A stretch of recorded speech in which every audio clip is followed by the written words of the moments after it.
Satu keluarga ini baru saja membeli mobil baru dan melakukan perjalanan ke suatu tempat untuk liburan.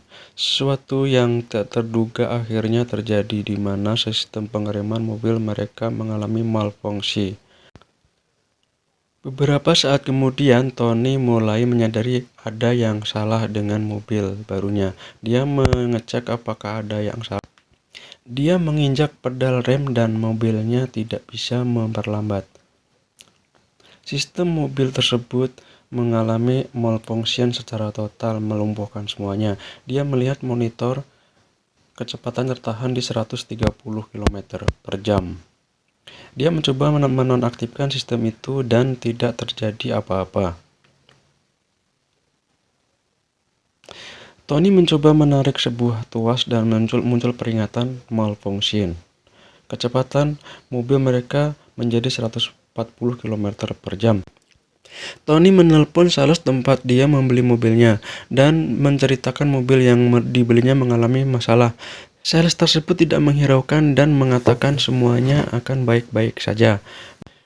Dalam beberapa saat, mobil Tony yang mulai tak terkendali melaju kencang dan menabrak mobil kuning milik yang bisa saja disebut Johnny. Johnny terdiam, membisu dan melihat apa yang terjadi dengan mobilnya. Dia sangat marah dan mengejar mobil Tony. Seorang polisi pria mengejar mereka, menyuruh mereka menepi, tapi Tony menjelaskan apa yang terjadi pada mobil mereka. Mereka membacakan tulisan "SOS". Johnny yang mengejar Tony dihadang polisi wanita, kemudian tanpa menghiraukan, dia menancap gas dan terus pergi mengejar Tony.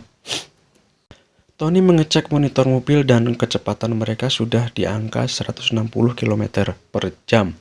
Polisi itu kemudian melaju ke depan mereka. Pengawalan agar mobil depan mereka tidak menghadang mobil Tony. Polisi pria melaporkan kronologi yang terjadi kepada pengawas jalan tol dan meminta bantuan untuk mengosongkan gerbang tol. Gerbang tol dengan cepat dibuka agar semua mobil dapat bergerak cepat. Mengosongkan gerbang tersebut, mobil Tony melaju cepat dan kakek Paul merekam kejadian mereka di jalan mobil tersebut.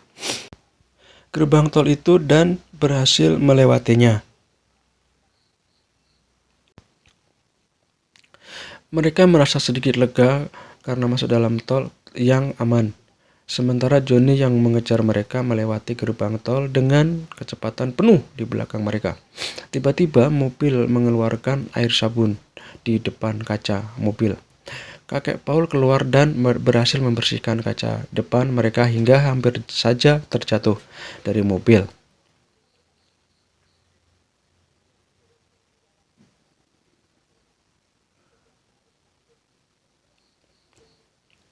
Kakek Paul menggantikan posisi Tony sebagai supir.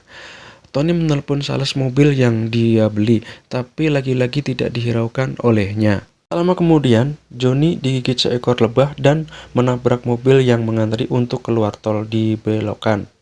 Johnny makin marah dan bergegas kembali menancap gas mobilnya, mengejar Tony dan keluarganya. Kakek Paul membuang air kecil di sebuah tas plastik dan ingin Tony membuangnya. Tas plastik itu dibuang keluar jendela dan mengenai wajah Tony, sehingga dia makin marah. Polisi pria menyuruh Johnny untuk memperlambat mobilnya. Mereka mencoba menginjak pedal rem sekali lagi, namun pedal rem tersebut patah. Tony membuangnya keluar jendela sehingga mengakibatkan polisi pria terjatuh. Polisi wanita kemudian datang dan menolongnya.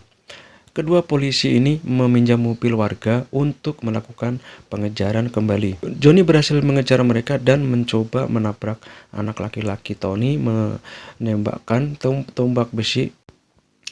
Johnny kesakitan sehingga mengakibatkan dia keluar jalur dan menabrak di pemukiman warga yang tinggal di sekitar tol. Kedua polisi tersebut berhasil mengejar mereka dan berusaha memperlambat mobil Tony dengan cara menghadangi dari depan mobil.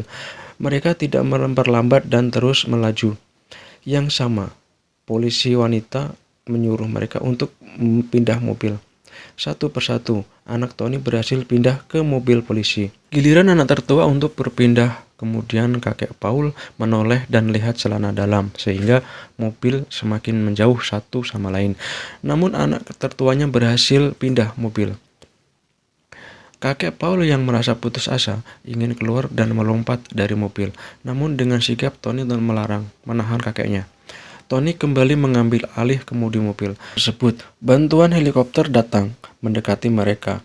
Sementara tak jauh di depan mereka, para warga di depan gerbang keluar tol disuruh evakuasi, meninggalkan mobil mereka. Istri Tony dievakuasi menggunakan helikopter untuk yang pertama kali keluar. Mereka berhasil mengevakuasi istri Tony. Tersisa Tony dan kakek Paul. Mereka mulai mencurahkan isi hati satu sama lain. Polisi itu berhasil kembali dan mencoba menyuruh mereka mengikat bodi mobil dengan sebuah tali. Dia memberi kode kepada pilot untuk segera menarik mereka naik dan mobil Tony terangkat dari jalan. Tak berselang lama, mobil terbelah dua di udara. Tony dan kakek Paul jatuh ke tanah dengan keras.